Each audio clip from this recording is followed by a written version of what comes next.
हिमाचल यमुना गंगा उच्छल जलधि तरंगा तब शुभ नामे जागे तब शुभ आशीष मांगे गाहे तब जय गाथा जन गण मंगलदायक जय हे भारत भाग्य विधाता जय हे जय हे जय हे जय जय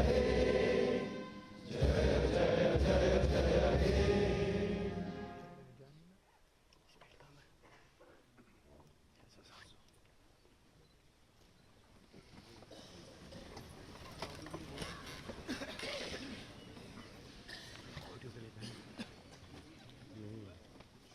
Honorable Raksha Mantri Shri Rajnath Singh, General Anil Chauhan, Param Vishish Seva Medal, Uttam Yudh Seva Medal, Ati Vishish Seva Medal, Sena Medal, Vishish Seva Medal, Chief of Defence Staff, distinguished guests, ladies and gentlemen, a very good morning. It is a matter of great honor and pride for the Defence Services Staff College to host the Honorable Raksha Mantri in the Sekho Auditorium, which has been named after Flight Lieutenant Nirmaljeet Singh Sekho, who was awarded the Paramveer Chakra in the 1971 operations. To begin the proceedings, may I now request Lieutenant General Virendra Vats, Yudh Seva Medal, Sena Medal, Vishish Seva Medal, Commandant Defence Services Staff College, Wellington, to deliver the welcome address.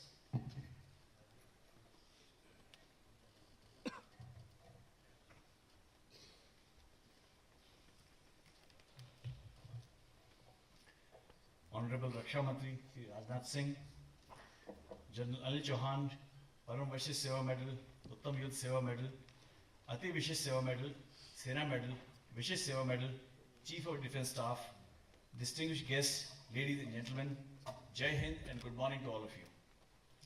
On this momentous occasion, it is indeed a matter of immense pride for the Defence Services Staff College to have amidst us today Honorable Raksha Mantri Shri Rajnath Singh as the chief guest for the convocation ceremony of the 80th staff course in spite of his busy schedule. I, on behalf of entire Defence Services Staff College, extend a warm welcome and convey gratitude to the Honorable Raksha Mantri. Sir, seated before you are 478 student officers of the 80th staff course, faculty of the college with their spouses. The student officers for the course are drawn from 3 wings of our armed forces and allied services. We also have representation of 38 international student officers from 26 friendly foreign countries.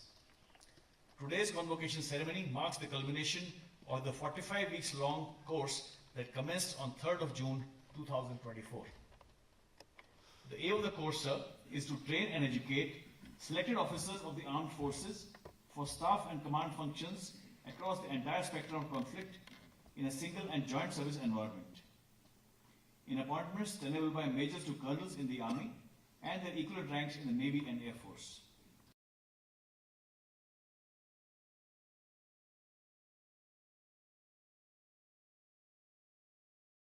Operations and technology, thereby living up to the college motto, Yuddham Pragya, to war with wisdom. Sir, today's event marks an important step in the military career of these officers. These officers till now had functioned mainly at the tactical level in their respective services. Henceforth, they will have their first staff exposure to operation and strategic levels of planning and decision making in the armed forces, and some of them will perform in joint services environment. We are confident that with the knowledge, skills and attitude that they have developed during the course, they will be able to discharge the duties with due diligence and competence. So as you are aware, the ever-changing character of warfare, shaped by rapid technological advancement, demands a paradigm shift in how we prepare our future military leaders.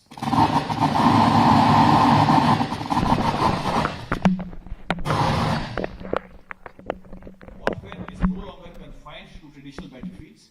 It now spans across multiple domains to include artificial intelligence, autonomous systems, and information warfare. In fact, in today's world, we are witnessing a phenomenon where everything is being weaponized, be it raw material, energy resources, or even water. effectively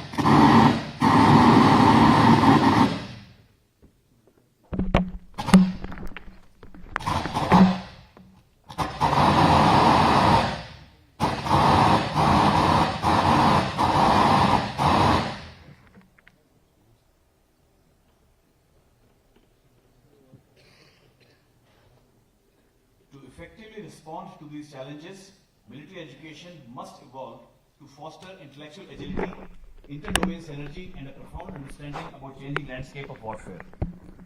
Only through this transformation can we ensure that our officers are equipped to lead with strategic foresight and operational precision. Here at the Staff College, it is our constant endeavor to prepare our officers to meet these challenges, thereby shaping the trajectory of the future of our armed forces. Our focused endeavor is realized due to extremely competent faculty from three services. They serve as role models and mentors for student officers and focus on jointness and integration at the tactical and operational levels. Since our establishment in 1948, we have trained more than 2,000 international student officers as part of our diplomatic outreach. Our notable alumni include heads of state and militaries from across the world. To mention a few, Major General Gotabaya Rajapaksa, former President of Sri Lanka, is an alumni of 39th Staff Course who graduated in 1983. Mr. Muhammadu Buhari, former President of Nigeria, did the 29th Staff Course in 1973. General Ibrahim Hilmi, Chief of Defence Force of Maldives, is a graduate of 65th Staff Course in 2010. And Lieutenant General Batu Shering, Chief of Operations of Royal Bhutan Army, is a graduate of 37th Staff Course in 1981. So we are extremely grateful to you for having made it convenient to visit our college this morning. Your visit shall inspire all of us here to fulfill the mandate bestowed upon us with a sense of patriotism and professional pride. Jai Hind.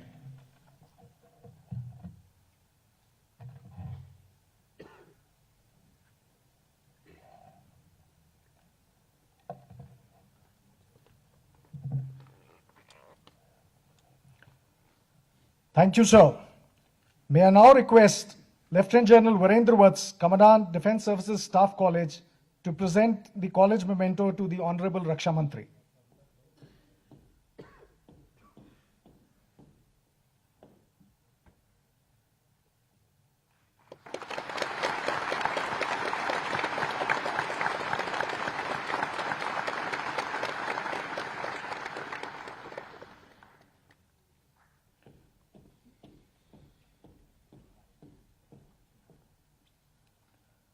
On behalf of Commandant Defence Services Staff College, I now request the Honorable Raksha Mantri Shri Rajnath Singh to deliver the convocation address.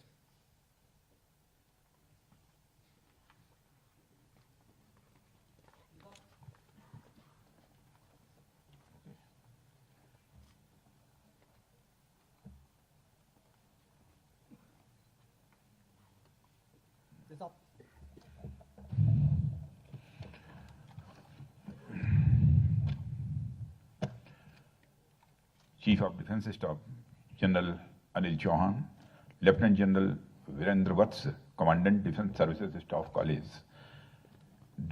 Directing Staff and Instructors of DSSC, graduating officers from India and friendly foreign countries and their family members, friends from media, ladies and gentlemen. Before starting my address, I would like to express solidarity and support of the people of India for Myanmar and Thailand in face of the massive earthquake a few days ago. India has always stood by its friends as a first responder in times of crisis, and we consider it as our duty to be able to deliver timely relief to the people of Myanmar. It is a matter of great pleasure for me to be here today to address a gathering of the vibrant and dynamic young military leaders of the armed forces of India and friendly nations who stand at a confluence of knowledge, awareness and leadership skills, ready to contribute to the security and development of our great country. I congratulate each one of you for having successfully completed the course. Friends, today, as I gazed through the hall, I see the pride of the armed forces of India and other nations. A generation of military leaders that will endure a period of accelerated change that will be accompanied by unique and disruptive challenges. And I also see the future strategic military leaders who will have the onerous task of ensuring the national security of your respective countries. Each one of you sitting here is destined to participate in the national efforts towards building a prosperous future for your people. A great responsibility awaits you. Friends, today I want to share some insights about the complex environment that you will face, the challenges that you will need to overcome, and the expectations that you will need to fulfill in your journey ahead. Friends, global geopolitics today is being redefined by three key metrics: a major pivot towards prioritizing national security, a technological tsunami that is sweeping the global landscape and accelerating innovation. As national security professionals, you will do well to study the menaces of these trends in depth if you have to stay ahead on a strategic military change curve. Friends, the global geopolitical situation is marked by tremendous flux, with rapidly shifting alignments, disruptions, and conflicts being the order of the day. Issues such as deglobalization, intense nationalism, resource scarcity, human migration, food security, climate concerns, and threat of global pandemics loom large. This is accompanied by the weaponization of trade and finance and anxieties that are created due to disruption of the supply chains, monopoly over disruptive technologies, and anxieties over the transparency of data flows. It is no surprise that the world is moving to an era of self-help and unilateral decisions, leading to a decline of the global institutions and order.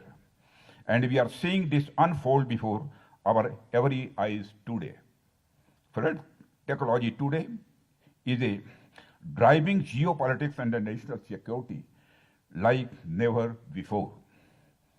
Artificial intelligence and the emerging basket of technologies, robotics, military autonomy, drones, quantum, blockchain, space, cyber, electronics, additive manufacturing, and the like are revolutionizing defense and war fighting in critical ways.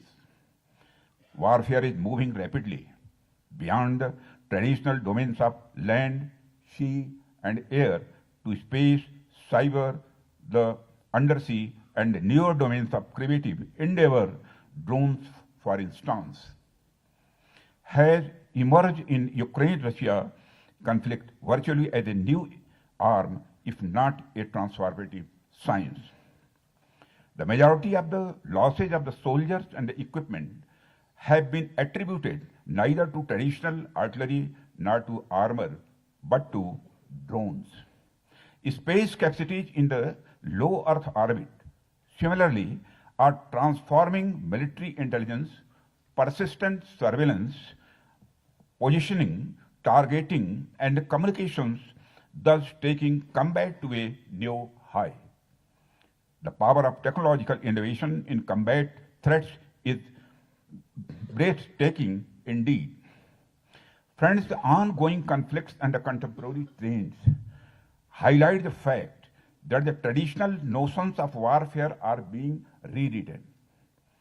Emerging technologies are impacting the character of war with unmanned systems and advent of the artificial intelligence forecasting an era of autonomous warfare. Warfare today has gone beyond the traditional battlefields of land, sea, and air, and armed forces will increasingly need to operate jointly in multi-domain environment where cyber, space, and information warfare will be as potent as conventional operations. We are in the age of the gray zone and hybrid warfare, where cyber attacks, disinformation campaigns, and economic warfare have become tools that can prosecute and achieve politico-military aims without a single shot being fired. Friends, India and the world today faces a diverse range of security challenges. In our case, we face persistent threats along our northern and western borders. This is further compounded by the threat of the proxy war and terrorism emanating from the epicenter of terrorism in our neighborhood. Ongoing conflict in West Asia and geopolitical tensions in the Indo-Pacific to our east have their impact on our overall security calculus.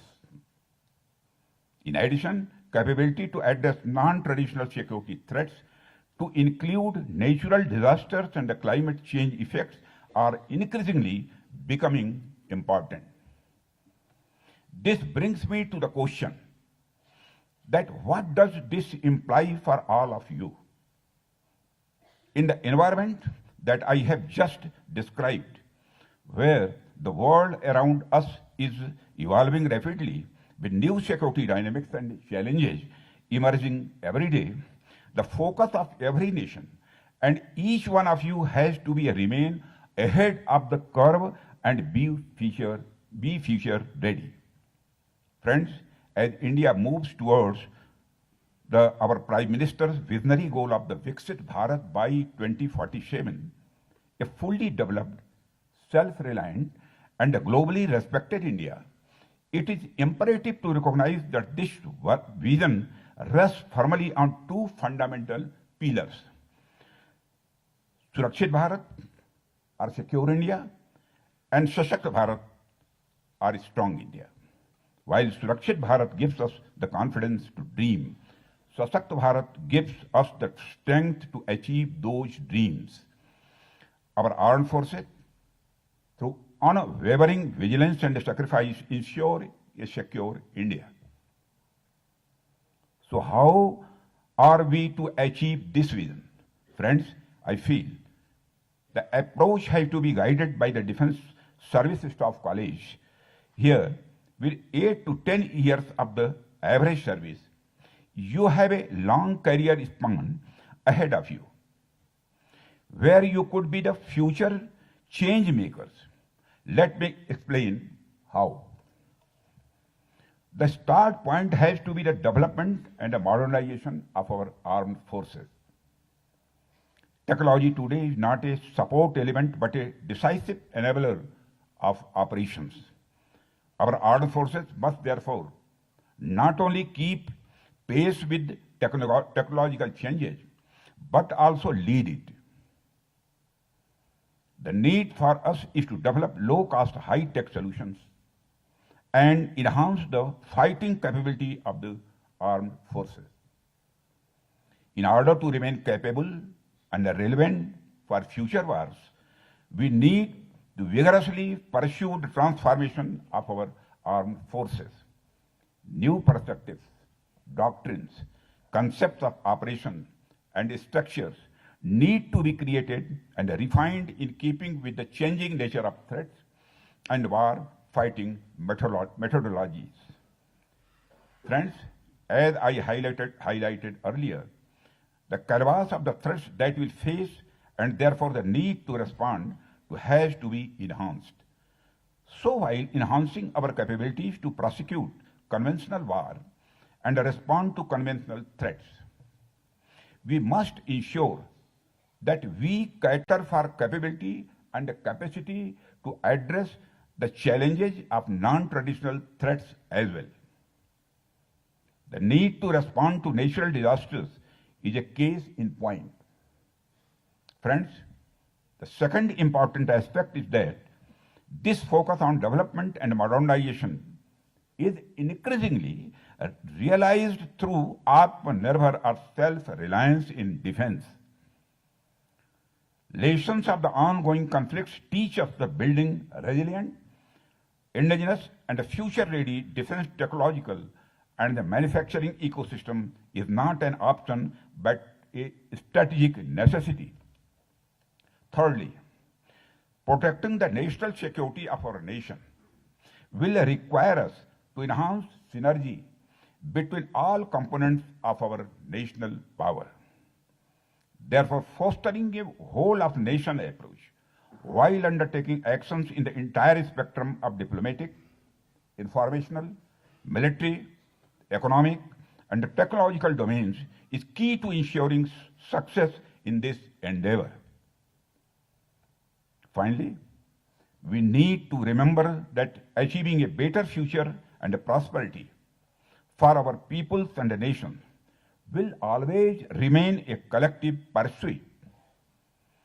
Increasing connectivities and dependencies among countries and the peoples implies that the multitude of the challenges are better faced in concert with each other than individually.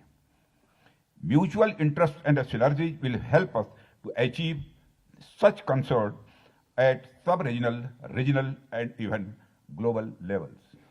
Friends, 10 years ago, our Prime Minister Sri Narendra Modi laid the foundation of the vision of the Sagar, which stands for security and growth for all in the region.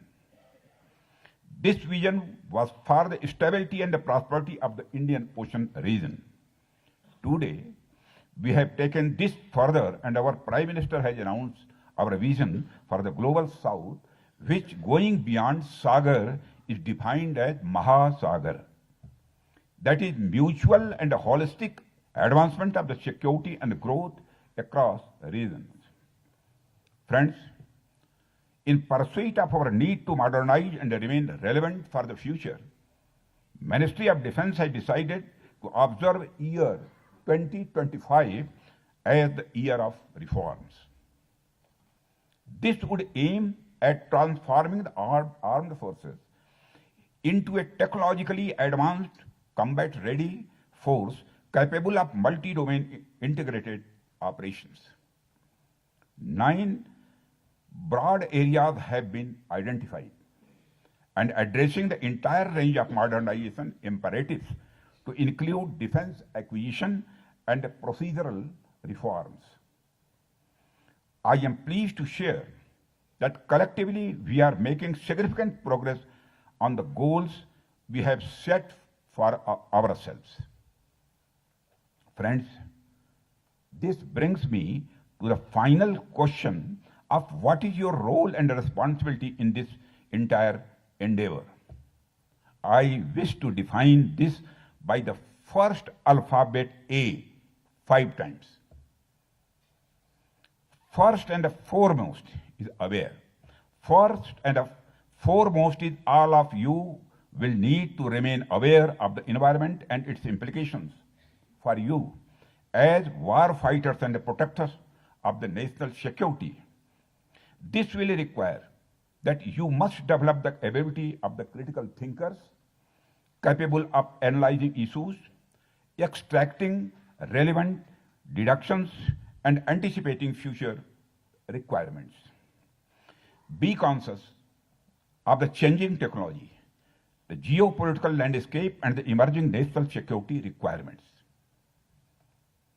Secondly, it necessitates that each one of you acquires the ability. Next day, you require the ability and skill sets that are required by the future leaders to prosecute war. This involves the ability to understand and employ technology, optimize the fields that were once peripheral but we are now central to modern defense strategy, and the broader strategic implications of the new and emerging domains of warfare. Thirdly, it is crucial that each one of you imbibes adaptability and agility as key virtues.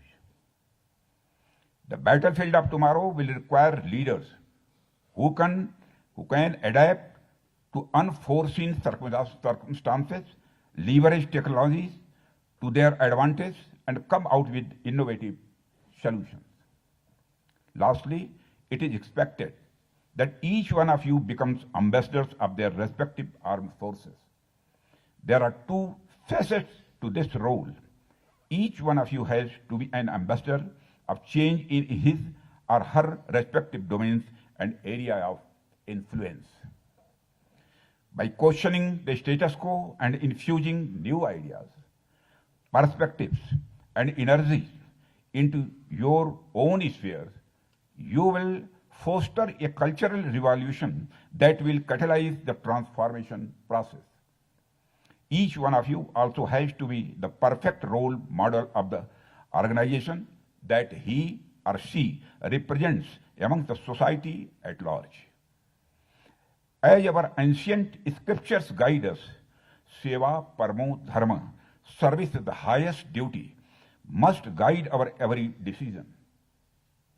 Leadership is earned through integrity. Leadership is earned through integrity, competence, and courage, and your conduct, communication, and decisions must always reflect the highest standards of the military professionalism. To our friends from foreign militaries, I hope your time in India has been professionally enriching and personally meaningful. You have lived the Indian principle of the Vasudhaiva Kutumbakam. The world is a one family. I sincerely hope that the bonds of camaraderie and mutual respect that you have built here will evolve into lasting friendship and enduring partnership amongst each one of you and between our nations. I am also sure that your families will carry warm memories from Wellington and India for years to come. When you return, I look upon each one of you not only as a leaders of your armed forces, but as ambassadors of India in spirit and friendship. While Vasudhaiva Kutumbakam, the whole world is a family, is a noble thought, we must be equally alive to the wisdom of the Swami Vivekananda, who drew our attention to the realities of the international system when he observed that the world is the great gymnasium where notions come to make themselves strong. I would like to repeat it. He observed that the world is the great gymnasium where nations come to make themselves strong. So in the international system, power matters and deterrence is critical. Peace through strength must be your abiding motto. I congratulate each one of you on completing this rigorous course and earning your master's degree from the University of Madras. I also extend my appreciation to your families for their unwavering support during this demanding journey.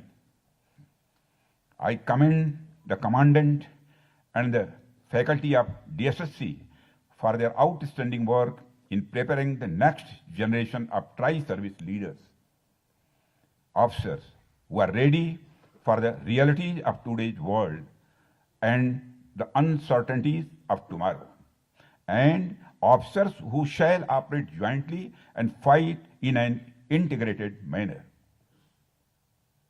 I would also take this moment to congratulate Chief of Defence Staff General Anil Chauhan for his initiative in introducing the Deep Purple Division at DSSC.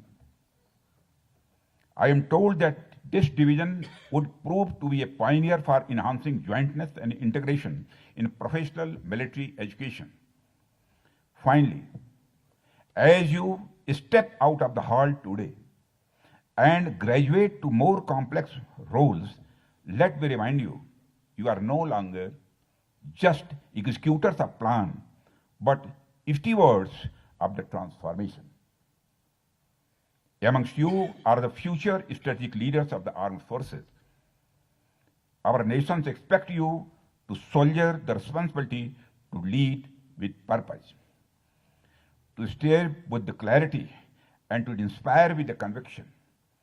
Dreams of Viksit Bharat and safety and security of our nations ride on your passion, commitment, and a strong will. The challenge ahead will test your intellect, your character, and your composure, but in those very tests lie your greatest opportunity for growth. In words of the Swami Vivekananda, arise, awake, and stop not till the goal is reached. Let our leadership be bold. Let our legacy be timeless. Jai Hind, Jai Bharat.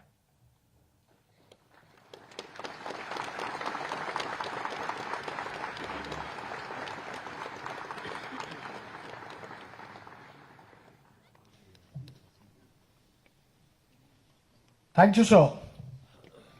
At the culmination of each staff course, the Defence Services Staff College confers medals to student officers standing first in various disciplines from each of these three services.